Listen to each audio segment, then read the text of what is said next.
ఓం శ్రీ గురుభ్యో నమః. శ్రీ మహాగణాధిపతయ నమః. శ్రీమాత్రే నమః.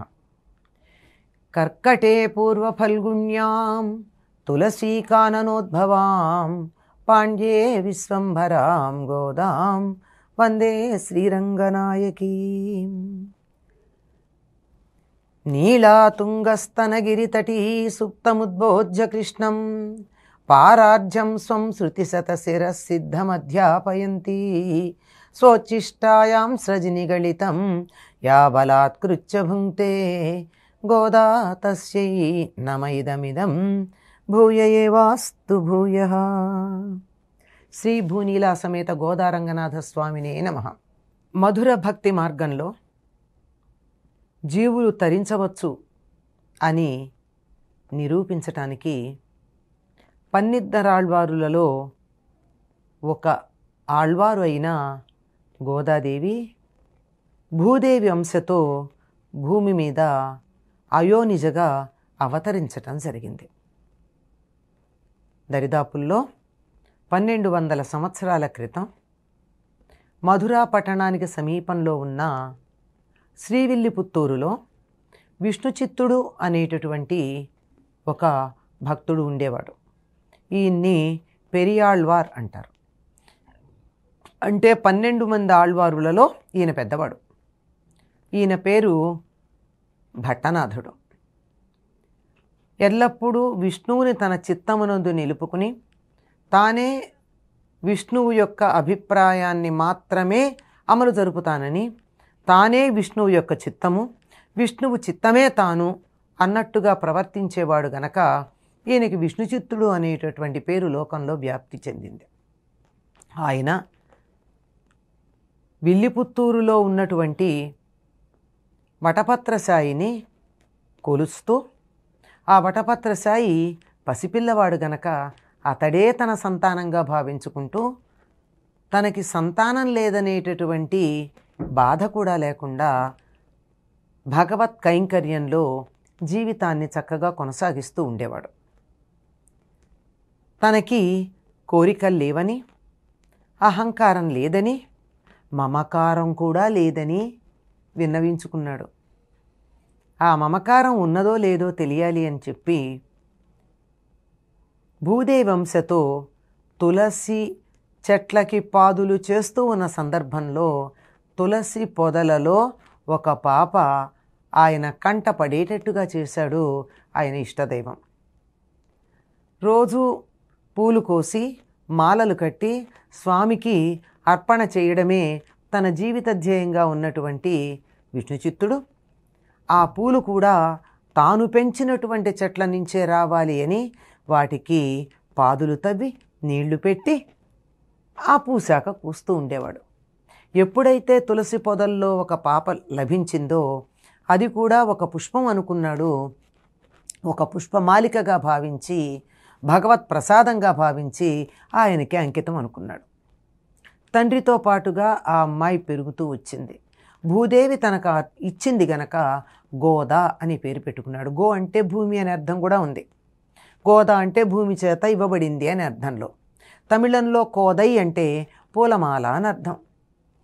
మనం గోదా అనేదాన్ని తెలుగులో గోదా అంటే తమిళంలో కోదై అంటారు. ఈయన పూలమాలగా భావించుకున్నందుకు కోదై, భూమి ఇచ్చినందువల్ల గోద. అల్లారు ముద్దుగా పరమాత్ముడు తనకు ప్రసాదించినటువంటి వరంగా అనుకుని పెంచుకుంటూ ఉంటే ఆ గోదకి యుక్త వయస్సు వచ్చేసరికి భగవంతుడి మీద మధుర భావం కలిగింది. అంటే భగవంతుణ్ణి వివాహం చేసుకోవాలనే కోరిక కలిగింది. ఇది మానవకాంతలకి సహజమైంది కాదు. ఆ భావన కలిగినప్పుడు తన మనసులో ఉన్నటువంటి భావనలు ఎవరికి చెప్పగలదు? చిన్నపిల్ల. పెళ్లి చేసుకుంటావా అంటే వద్దు, చీపో అని చెప్తారే తప్ప సిగ్గుపడి పెళ్లి చేసుకుంటాను అనరు. అందులోనూ ఫలానా వారంటే నాకు ఇష్టం, వివాహం చేసుకుంటాను అని అనడం అది కాస్త ఇబ్బందికరమైనటువంటి పరిస్థితి ఏ ఆడపిల్లకైనా. అందువల్ల తాను చెప్పలేదు. కానీ తన మనస్సులో కలిగినటువంటి విరహాన్ని 143 పాసురాల్లో చెప్పింది.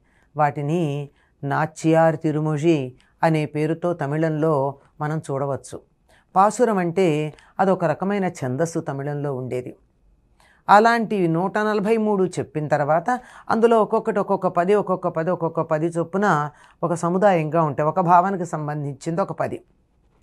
అందులో ఒకటి తనకి విరహం కలిగిందని ఒక 10, కోకిలలు నిందిస్తూ ఒక 10, వెన్నెలని నిందిస్తూ ఒక 10, తనకి ఎట్లయినా కృష్ణుడితో కలయిక కల్పించమని ఇలా చెబుతూ అందులో ఒకటి 1000 ఏనుగులతో వచ్చి కృష్ణుడు తనని వివాహం చేసుకోవడానికి వచ్చాడు అని తనకి కల వచ్చిందని చెరులతో చెప్తూ ఉంటుంది.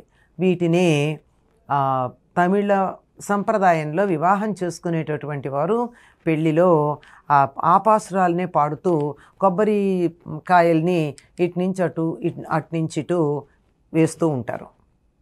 అలా చెప్పిన తర్వాత చిట్ట దాంట్లో ఈ కృష్ణుడు ఎక్కడ దొరుకుతాడే, అతడి మీద నాకు చాలా మరులుకొని ఉన్నాను నేను అని అంటే వీడి చెల్లులు అంటారు, ఎక్కడుంటాడు ఆ కృష్ణుడు మనకు దొరుకుతాడా, గోపికల చేతిలో చిక్కుకుపోయాడు అంటారు. అయితే మనం అందరం గోపికలమైపోదాం, మనకు కూడా కృష్ణుడు చిక్కుతాడు అంది అని తనని తన చెల్లులని గోపికలుగా గొల్లవనితలుగా భావించి భాష కూడా పామరులు మాట్లాడే భాష మాట్లాడుతూ, పండితులు కాదు, పండితుల భాషలో వ్యాకరణం సంస్కృత పదాలు ఎక్కువ ఉంటాయి, ఈవిడ అది కాదు, అతి మామూలైనటువంటి పామరులు చదువుకోని వాళ్ళు మాట్లాడే భాష మాట్లాడుతూ, వేషం కూడా గొల్లెతల లాంటి వేషం ధరించి, అంటే వాళ్ళు పెడకొప్పు పెట్టుకుంటారు, జుట్టంతా ఎడం పక్కకి తీసి కొప్పు పెడుతూ ఉంటారు, మధ్యలో ఉండదు, ఎడం పక్కకు ఉంటుంది. అలా పెడకొప్పు పెట్టుకుని కుడి పైట వేసుకుని, మనమంతా ఎడం పక్కన పైట వేసుకుంటాం, గొల్లలు కుడి పక్కన పైట వేసుకుంటారు, ఈ భుజం మీద వేసుకుంటారు. ఆ రకంగా కుడి పైట వేసుకుంటూ ఆ భాషలో మేమంతా మా పాండిత్యాన్నంతా వదిలేసాం, మాకున్నటువంటి ఇలా అర్చకులు దేవాలయంలో ఉండే ఇవన్నీ పక్కకు పెట్టేశాం మేము. ఆనాడు గొల్లపల్లెలో గొల్లకాంతలు ఏ రకంగా అయితే ఏ రకమైనటువంటి పాండిత్యం లేకుండా అమాయకంగా కృష్ణుడు మాకు కావాలి అని పిచ్చి ప్రేమతో కోరుకున్నారో అటువంటి ప్రేమతోనే కోరుకుందాం, మనం అందరం ఉద్ధరించబడతామని చెప్పి అనుకుంది. ఆ క్షణము నుండి నా మనస్సరసి చూడా, నాది కాదు భావంబు నాది కాదు, నా ఇల్లు పల్లె పట్టు నావికావని తోచే నవ్వుకొంటి అంటుంది. తను కాదు, అసలు నా మనస్సే నాది కాదు, అసలు ఇల్లు పల్లె ఇదంతా అది కాదు, నా తండ్రి నందుడుగాను తల్లి యశోదగాను కనపడుతున్నారు, మన గ్రామం అంతా కూడా నందవ్రజంలాగా కనపడుతోంది, మనమంతా కృష్ణ విరహంతో వేగిపోతూ అతన్ని కలుసుకునేటందుకు ప్రయత్నం చేస్తున్నటువంటి వారంగా నా మనస్సుకు తోస్తోంది. నేను ఒక గొల్లపడుచుని, మీరంతా కూడా గొల్లపడుచులు, రెండర్రా మనమంతా శ్రీవ్రతం చేద్దామని చెప్పి చెల్లులందరినీ పిలుస్తూ ఉంటుంది. ఇవే మనకు కనపడేటటువంటి తిరుప్పావై పేరుతో కనపడే 30 పాసురాలు. ఇవన్నీ చేయడానికన్నా ముందు సంప్రదాయాన్ని ఎక్కడా పక్కకు పెట్టకుండా తండ్రి గారిని అడుగుతుంది, ఎవరైనా ఒక మానవకాంత దైవాన్ని వివాహం చేసుకున్నది చరిత్రలో ఇంతకు ముందుందా అని. పాపం ఆ వెర్రి బ్రాహ్మడు చెప్పాడు, చాలా కష్టమది, కానీ ఒకప్పుడు గోపికలు కృష్ణుడు తమకి అధినాథుడుగా కావాలి అంటే శారీరకమైనటువంటి భర్త కాదు, కోరుకున్నటువంటి వాళ్ళందరూ పెద్దవాళ్ళు, కోరుకున్నవాడు మాత్రం చిన్నవాడు, 7 ఏళ్ల వయస్సువాడు, అధినాథుడుగా ప్రాణేశ్వరుడుగా కావాలని కోరుకుని కాత్యాయని వ్రతం చేశారు అని చెప్తాడు. మరి కాత్యాయని వ్రతం ఎట్లా చేయాలి అని అడిగింది. ఆ వ్రతం చేసే విధానం ఇవన్నీ కూడా కృష్ణుడే వారికి తెలియచెప్పాడు అని తనకి తెలిసిన కొన్ని విషయాలు చెప్పాడు.